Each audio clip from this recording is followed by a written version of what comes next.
बिहार की गठबंधन सरकार इन दिनों लगातार बेरोजगारों को नौकरी देने के अपने चुनावी वादे को पूरा करने में लगी हुई है और उसके लिहाज से आज का दिन ऐतिहासिक रहा। पटना के ऐतिहासिक गांधी मैदान में एक और इतिहास बनाने की तैयारी है। हम लोग कलम बांटने का काम कर रहे हैं, कुछ लोग तलवार बांटते हैं। नवनियुक्त शिक्षकों को नियुक्ति पत्र वितरण समारोह गांधी मैदान में 1,20,000 नवनियुक्त शिक्षकों को नियुक्ति पत्र बांटे गए। तो खड़े हो करके ताली बजा करके हाथ उठा करके माननीय मुख्यमंत्री जी को धन्यवाद दीजिए, जोर से ताली मारिए।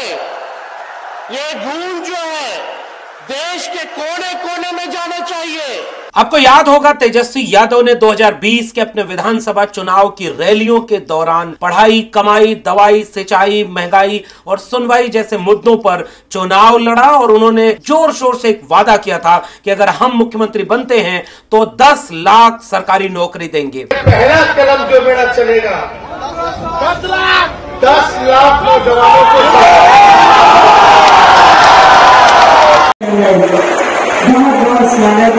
10 लाख नौजवानों को सरकारी नौकरी मिलेगी। सियासी समीकरण बदले, तेजस्वी यादव नीतीश कुमार सरकार के साथ गठबंधन में शामिल होते हैं। पिछले एक साल में बिहार की गठबंधन सरकार ने तकरीबन 4 से 5 लाख लोगों को सरकारी नौकरी दे दी। कहता है बिहार के बाहर वाले को भी आप बुला रहे, अरे बिहार का बाहर है, देश कहीं बाहर है, पूरा देश एक है। 88% शिक्षक बिहार के नियुक्त हुए, अब 12% लोग अन्य राज्यों के। तो सोच लीजिए कि राज्य सरकार की तरफ से इतना काम किया गया, इतना काम हम लोग कर रहे हैं। आखिर कितने बड़े पैमाने पर लोगों को नियुक्तियां मिलने जा रही। अब जब 50,000 देश भर में करते हैं तो आप लोग कितना छापते हैं।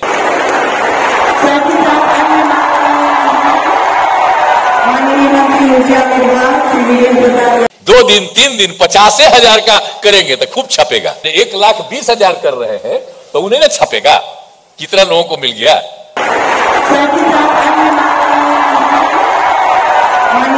कि हम लोगों के वजह से अब असल जो मुद्दा है उस पे बात हो रही है, बेरोजगारी की बात हो रही है, रोजगार देने की बात हो रही है, युवाओं के बारे में बात हो रही है, भविष्य बनाने की बात हो रही है। जब तक भाजपा सत्ता में थी तो केवल हिंदू मुसलमान मंदिर मस्जिद पे ही बात होती थी, यानी जहर बोया जा रहा था सोसाइटी में।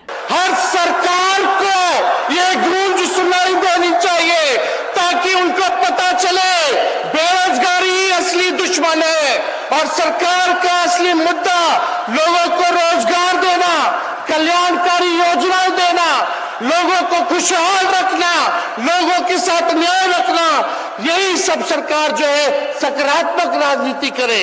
हम लोग कलम बांटने का काम कर रहे हैं, कुछ लोग तलवार बांटते हैं, लेकिन हम इतना जरूर कहेंगे कि हम लोगों ने वादा किया था और आप लोगों ने नौकरी के नाम पे वोट दिया था और नौकरी मिल रहा है।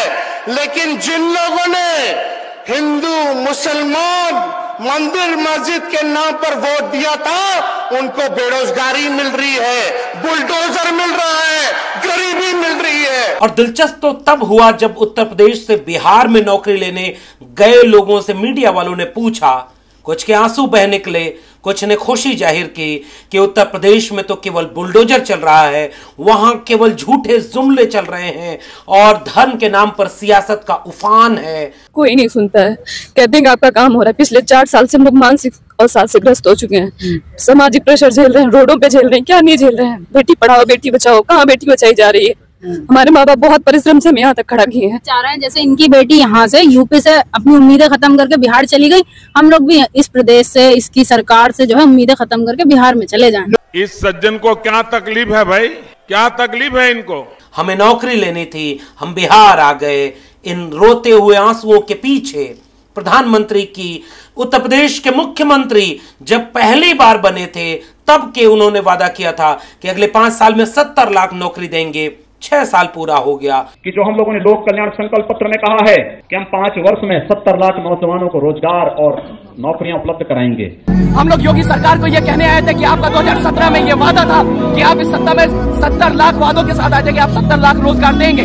और 4 लाख रोजगार का पूरे प्रदेश में प्रचार प्रसार हो रहा है, जो कि 1 नंबर का झूठा आंकड़ा है। यूपी टेक तमाम परीक्षाएं लीक हो रही है। 1 नंबर 69,000 शिक्षक भर्ती वाले बैठे हैं, छात्रों के भविष्य के साथ खिलवाड़ कर रहे हैं। रोजगार देने का नाम नहीं ले रही है सरकार। रोजगार विरोधी है सरकार है, युवा विरोधी है सरकार है। निगेटिव में इनफाइनाइट किस तरह से? बेरोजगारी में किस तरह से? निगेटिव में इनफाइनाइट, नील बटा सट्टा। अच्छा, मतलब बेरोजगारी के मामले में सरकार का कोई रवैया ठीक नहीं है सर। कितने साल से आप तैयारी कर रहे थे आप लोग? अरे हम लोग 5-6 साल से तैयारी कर रहे हैं बनारस में। 4 साल 5 साल से तैयारी चल रहा है, अभी तक कोई रोजगार नहीं। सर ये जो पेट का जो पेपर है सर, वैकेंसी आ नहीं रही है। लड़के सब इतना मेहनत कर रहे हैं और ये पेट का पेपर हर साल निकाल करके सरकार ये अपनी कमाई कर रही है। 3 साल से पीईटी ले रहे हैं, वैकेंसी के नाम पे कुछ है ही नहीं। समस्या बढ़ती जा रही है और सरकार कहता है कि बेरोजगारी को हम कम करना चाहते हैं, हटाना चाहते हैं, लेकिन बेरोजगारों को हटा दिया जाए तो सबसे बेटर है कि बेरोजगारी हट जाए। उत्तर प्रदेश के नौजवान बिहार में जाकर नौकरी ले रहे और उत्तर प्रदेश के लोग बुलडोजर का आनंद उठा रहे। यूपी में क्या स्थिति? वहाँ जॉब नहीं मिल रही। वहाँ क्या जॉब मिले, केवल बाबा का बुलडोजर चल रहा है और जो बच गए हैं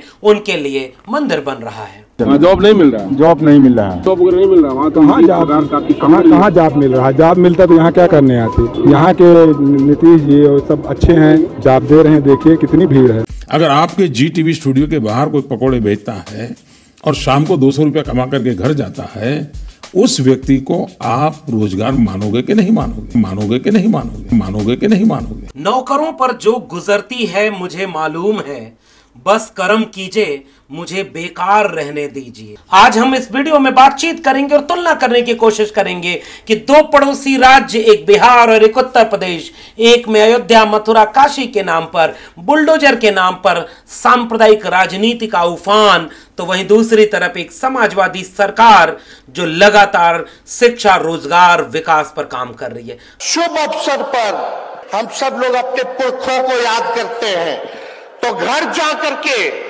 सबसे पहले राष्ट्रपिता महात्मा गांधी, जननायक कर्पूरी ठाकुर, डॉक्टर बाबा साहब अंबेडकर, महान समाजवादी नेता डॉक्टर राम मनोहर लोहिया, जयप्रकाश नारायण जी और बीपी मंडल जी को भी नमन कर धन्यवाद कहिएगा कि उनके विचारों और सिद्धांतों वाली सरकार ने, समाजवादी सरकार ने, धर्मनिरपेक्ष सरकार ने, न्याय प्रिय सरकार ने आप सबको इतनी अच्छी नौकरी देने का काम किया।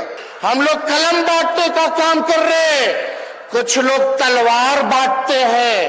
अरे हम तो फकीर आदमी हैं, झोला लेके चल पड़ेंगे जी। आइए देखते हैं इन दोनों के बीच की तुलना क्या है।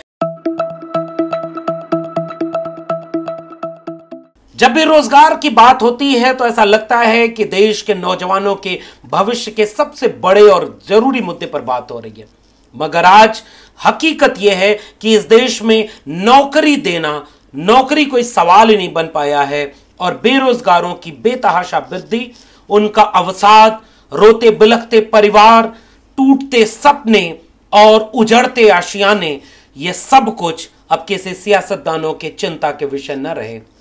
ऐसे वक्त में अगर कोई सरकार अपने यहाँ के बेरोजगारों को नौकरी दे रही हो तो उसे एक बधाई तो बनती है। बाकी मुल्क की आवाम को ढेर सारी बधाई, जिन्हें आज भी तमाम धार्मिक सांप्रदायिक उन्माद में रोजगार मिला हुआ है, तमाम सांप्रदायिक जुलूस में वो शामिल हैं और उसके बाद जो बच जाते हैं चुनावी रैलियों में झोंक दिए जाते हैं। ऐसे वक्त में बिहार की समाजवादी सरकार को क्रांतिकारी सलाम बनता है, जिस गठबंधन की सरकार ने आज अपने यहाँ के नौजवानों को रोजगार देकर एक नई इबारत लिख दी है, जो कहा उसे पूरा किया। नौकरों पर जो गुजरती है मुझे मालूम है, बस कर्म कीजिए, मुझे बेकार रहने दीजिए। अकबर इलाहाबादी ने यह शेर उस वक्त लिखा रहा होगा जब नौकरी करना मुश्किल भरा होगा, कोई खेत में काम कर लेता होगा, कोई अपना पुश्तैनी धंधा, कोई अपने घर परिवार की हाथ बटाते हुए अपने काम में मशगूल रहता होगा और नौकरी करना एक दोयम दर्जे का काम रहा होगा। मुल्क आज़ाद हुआ, तरक्की के ख्वाब, नए सपने अब पूरे होने के पंख लगाकर उड़ने लगे। मुल्क आज़ादी के 75 साल मनाने की दहलीज तक आ पहुंचा। आज जब ऐसा लगा कि उन ख्वाबों पे हकीकत के पंख लगकर अब उड़ रहे होंगे, शिक्षा और रोजगार अंतिम व्यक्ति तक पहुंच रही होगी। ऐसे वक्त में जब हम आंकड़ों पर गौर करने लगे तो हमने पाया कि आजादी का अमृत काल जब चल रहा हो तो वह मुल्क बेरोजगारी के सबसे भयावह आंकड़ों के गिरफ्त में आ चुका है। उस मुल्क में आज की तारीख में अवसाद से मरने वाले, आत्महत्या करने वाले, अपने ख्वाबों को टूटते बिखरते देखने वाले, परिवार और पीढ़ियों के तबाह हो जाते समय में हम बेरोजगारी और रोजगार पर बात करना चाहते हैं। अकबर इलाहाबादी आज होते तो कहते बेकार रहने से सब तबाह हो रहा है, हर हाथ को काम चाहिए। एक दौर में समाजवादी नारे लगा करते थे, इस मुल्क की गलियों चौराहों पर आंदोलन हुआ करते थे, सबको शिक्षा, सबको काम, वरना होगी नींद हराम। और सबको शिक्षा दे न सके जो, सबको काम दे न सके जो, वो सरकार निकम्मी है, और जो सरकार निकम्मी है वो सरकार बदलनी है। प्रधानमंत्री ने वादा किया कि हम हर साल 2 करोड़ रोजगार देंगे। 9 साल होने को आया, 18 करोड़ नए रोजगार के अपने वादे को पूरा करता हुआ दिखाने की बजाय नए नए वादे आपका इंतजार कर रहे थे, क्योंकि अब इस मुल्क के निजामों को ये बात समझ में आ गई थी कि इस मुल्क के नौजवानों को अपनी रोजी रोटी की चिंता अब उतनी नहीं रही। अब लोग जो समझदार हैं वही नौकरी की बात करते हैं, बाकी जनता एक भीड़ में तब्दील कर दी गई है, जैसे किसी सांप्रदायिकता के जुलूस में तो किसी राजनीतिक दल के झंडे के पीछे लगाकर उनकी बेरोजगारी का इस्तेमाल अपनी सियासत के लिए होता है। वहीं दूसरी तरफ एक बेरोजगारों की भीड़ उद्योगपति और पूंजीपतियों के लिए सस्ता मजदूरी का श्रम मुहैया कराती है। इसलिए पूंजीपति और नेता दोनों मिलकर इस मुल्क की बड़ी आबादी को बेरोजगार रखने की साजिश रखते हैं। इसी वजह से आजादी के अमृत काल में 40-45 साल में सबसे ज्यादा बेरोजगारी इस वक्त है। ऐसे वक्त में हम 2 प्रदेशों के बीच तुलना करने आए हैं, उत्तर प्रदेश और बिहार। बिहार की बात इसलिए क्योंकि आज का दिन बिहार की समाजवादी गठबंधन की सरकार के लिए एक ऐतिहासिक दिन था, क्योंकि आज बिहार के 1,20,000 से ज़्यादा शिक्षकों को नियुक्ति पत्र बिहार के ऐतिहासिक गांधी मैदान में बांटा गया। बिहार सरकार में लगातार अब शिक्षा, रोजगार और विकास के नाम पर काम किए जा रहे हैं, और आज इसका एक ऐतिहासिक दिन है क्योंकि तेजस्वी यादव ने, चूंकि वो चुनाव अलग हो रहा था, नीतीश कुमार बीजेपी के साथ थे, तेजस्वी यादव आरजेडी की पार्टी गठबंधन के साथ लेफ्ट और कांग्रेस के साथ लड़कर चुनाव मैदान में थी। ऐसे वक्त में तेजस्वी यादव ने नारा दिया था कि अगर मैं मुख्यमंत्री बना तो मेरी कलम से, पहली कलम से बिहार में 10 लाख सरकारी नौकरी होगी। रोटी कपड़ा सस्ती हो, दवा पढ़ाई मुफ्ती हो के समाजवादी नारे के साथ दवाई, पढ़ाई, कमाई, सिंचाई और महंगाई के मुद्दे पर चुनाव लड़ते हुए तेजस्वी यादव ने शानदार प्रदर्शन किया, मगर उनकी सरकार न बन सकी। नीतीश कुमार और बीजेपी की सरकार बनी, सियासत के समीकरण बदले, भाजपा से समर्थन वापस लेकर नीतीश कुमार ने तेजस्वी यादव की आरजेडी, लेफ्ट पार्टियों और कांग्रेस के साथ मिलकर के बिहार में सरकार बनाई, और पिछले 1 साल में बिहार की नई गठबंधन की सरकार ने तकरीबन 5 लाख सरकारी नौकरी बिहार के नौजवानों को दी। और दिलचस्प ये है कि एक विवाद सामने आया कि बिहार में बिहारियों को ही नौकरी मिले। इस पर बिहार के लोगों की अपनी राय थी, मगर बिहार सरकार ने डोमिसाइल हटाया और बाहर से भी लोग जाकर बिहार में नौकरी लेने लगे। पुलिस भर्ती हो, शिक्षक भर्ती हो, कर्मचारियों की भर्ती हो और तमाम तरह की भर्ती हो, पंचायत पर भर्ती हो या जिला मुख्यालय पर, बिहार सरकार कोई ऐसा हफ्ता नहीं गुजर रहा जब बिहार की समाजवादी गठबंधन की सरकार की तरफ से इस बात की घोषणा न की जा रही हो कि इस हफ्ते ये नई नियुक्ति का विज्ञापन आया, इस हफ्ते इसका रिजल्ट आया, इस महीने अब इतने लोगों को नियुक्ति पत्र मिलने जा रहा, इस महीने अब इतने लोगों को हम नौकरी और रोजगार दे रहे हैं। मगर इस देश के मीडिया में इस बात की चर्चा नहीं होती। ये दीगर बात है कि जब ये नियुक्तियों और नौकरियों का सिलसिला चल निकला तो बीजेपी और विपक्षी दलों की तरफ से ये आरोप लगाए गए कि ये जो नौकरियां हैं वो धांधली की तहत दी जा रही हैं।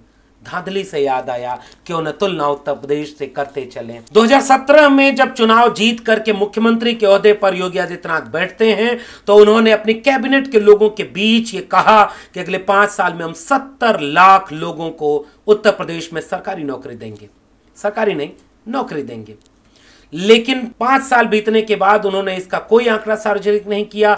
1 साल और हो गया, दोबारा सरकार में आ गए और वहां के लोग नौकरी लेने बिहार जा रहे और उत्तर प्रदेश सियासत और सरगर्मियों में इस कदर छाया हुआ है कि वहां केवल इस बात पर चर्चा हो रही है कि उत्तर प्रदेश में सरकार की तरफ से 8 बार योगी आदित्यनाथ के मुख्यमंत्री रहते 8 बार पेपर लीक हुआ, 1 बार धांधली और 1 बार गलत पेपर बट गया। यूपी बोर्ड में 12वीं का अंग्रेजी का पेपर 2017 में दरोगा के पद पर भर्ती होनी थी जो 1,20,000, उसमें पेपर लीक हो गया। 2 फरवरी 2018 में यूपी पीसीएल का पेपर लीक हो गया, जूनियर इंजीनियर का, फिर वो निरस्त हो गया। जुलाई 2013 में अधीनस्थ सेवा चयन बोर्ड के तहत यूपी SSSC का पेपर लीक हो गया। एसटीएफ ने लीक की पड़ताल की।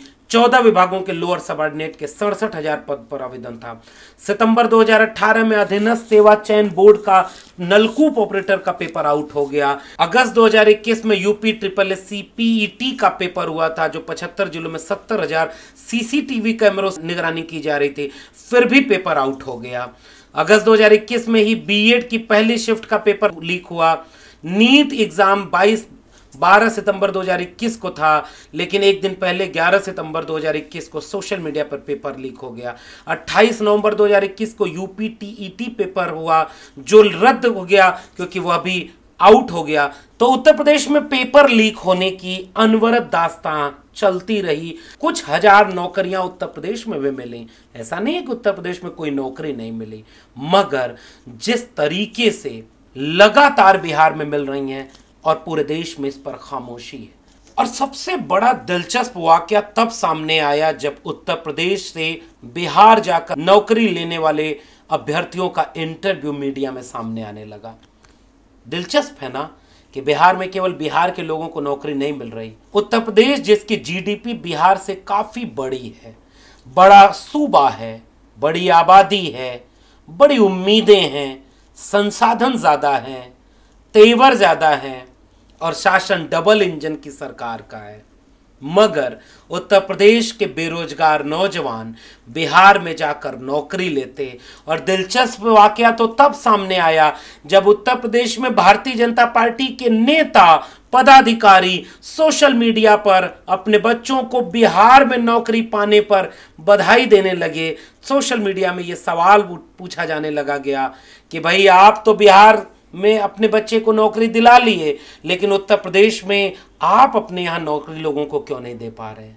उनका खामोशी ये बताती है कि उत्तर प्रदेश में सियासत अगर बुलडोजर की हो रही हो, अयोध्या, मथुरा, काशी उफान पर हो, मंदिर का उद्घाटन बिल्कुल होने ही वाला हो, फिर नौकरी की क्या जरूरत। मगर इस बात के इतर अगर आप किसी गरीब, कमजोर, मजलूम, निम्न मध्यम वर्गीय परिवारों के पर्दों के पीछे की हकीकत देखना चाहेंगे तो आपको पता चलेगा। मैं इलाहाबाद विश्वविद्यालय से पढ़ा हूँ, इलाहाबाद हम रहे हैं, इलाहाबाद की गलियों, मोहल्लों, चौराहों पर चले जाइए।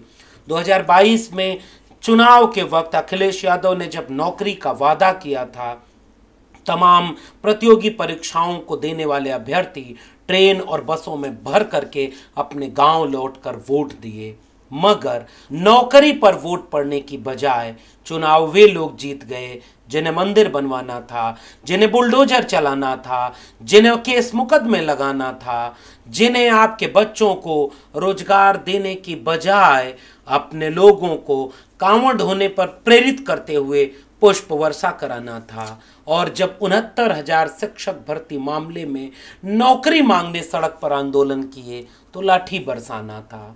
चुनना आपको है। उत्तर प्रदेश आज की तारीख में इतना बड़ा सूबा, डबल इंजन की सरकार, और इस सरकार में कोई ऐसी ढंग की चीज नहीं है जिसे वो दिखा सके।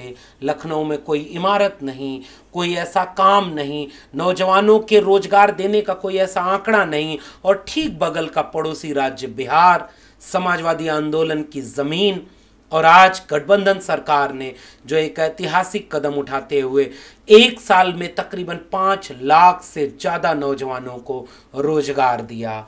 आपको भरोसा, आपको यकीन करना होगा, किसी परिवार में जब एक सदस्य को नौकरी मिलती है तो केवल एक सदस्य के जीवन में बदलाव नहीं आता, पूरे परिवार, पूरे रिश्तेदारी और पूरी अर्थव्यवस्था में उसका एक गतिशीलता लाकर मनोबल बढ़ता है। जाने कितनी जिंदगियां एक नौकरी पर चल जाती हैं। और जब कोई एक सपना टूटता है, कोई विद्यार्थी, कोई अभ्यर्थी, कोई लड़की, कोई लड़का अपने गांव, कस्बों, खेत खलिहान की पगडंडियों से निकलकर किसी शहर में कोचिंग करके, डिग्री लेकर के, रात और दिन एक करके नौकरी की आस बांधता है, तो उसकी मेहनत के पीछे उसके परिवार, रिश्तेदार, गांव के कई लोग टकटकी लगाए बैठे होते हैं कि अमुक को जब नौकरी मिल जाएगी हमारी किस्मत बदल जाएगी।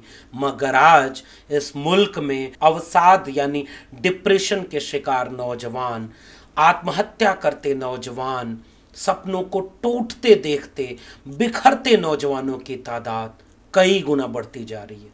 क्योंकि आज इस मुल्क की चुनी हुई सरकारों, चाहे वो एक इंजन से चल रही हों या 2, 3, 5 कई इंजनों से चल रही हों, अधिकांश सरकारों ने आपके बच्चों के हाथ से शिक्षा छीन ली, आपके बच्चों के हाथ में काम नहीं दिया है और आपके बेकाम के हाथ, बेरोजगार हाथ किसी मिल के मजदूर बनने के लिए सस्ता श्रम मुहैया कराते हैं।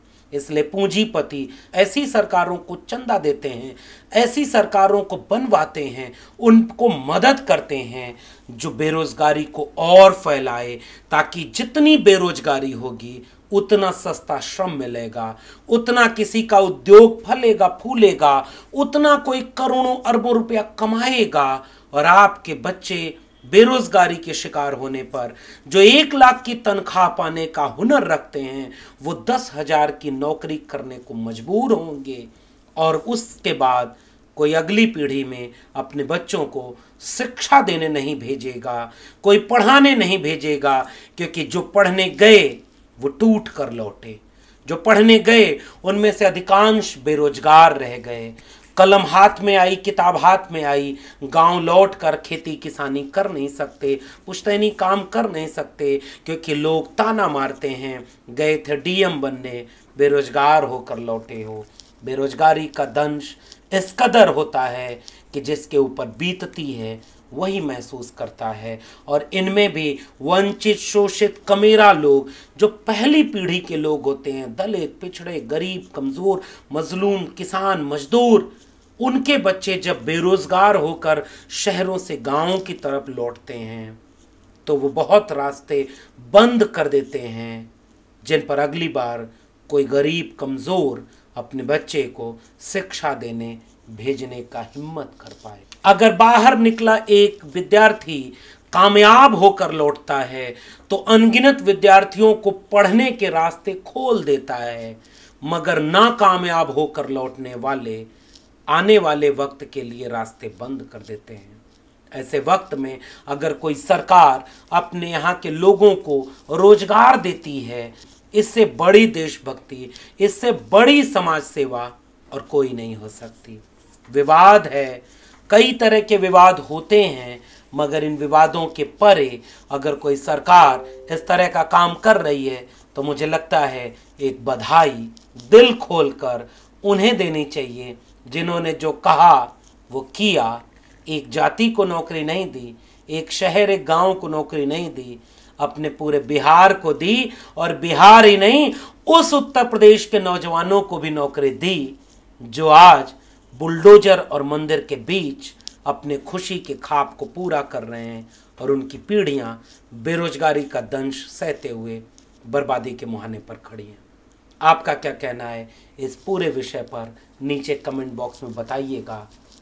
पढ़िए, लड़िए, क्योंकि बिना पढ़े समझदारी ना होगी और बिना लड़े आपका हक न मिलेगा। बचा सकते हैं तो बचाइए अपनी शिक्षा और रोजगार को, इससे पहले कि बचाने लायक न बचें। शुक्रिया।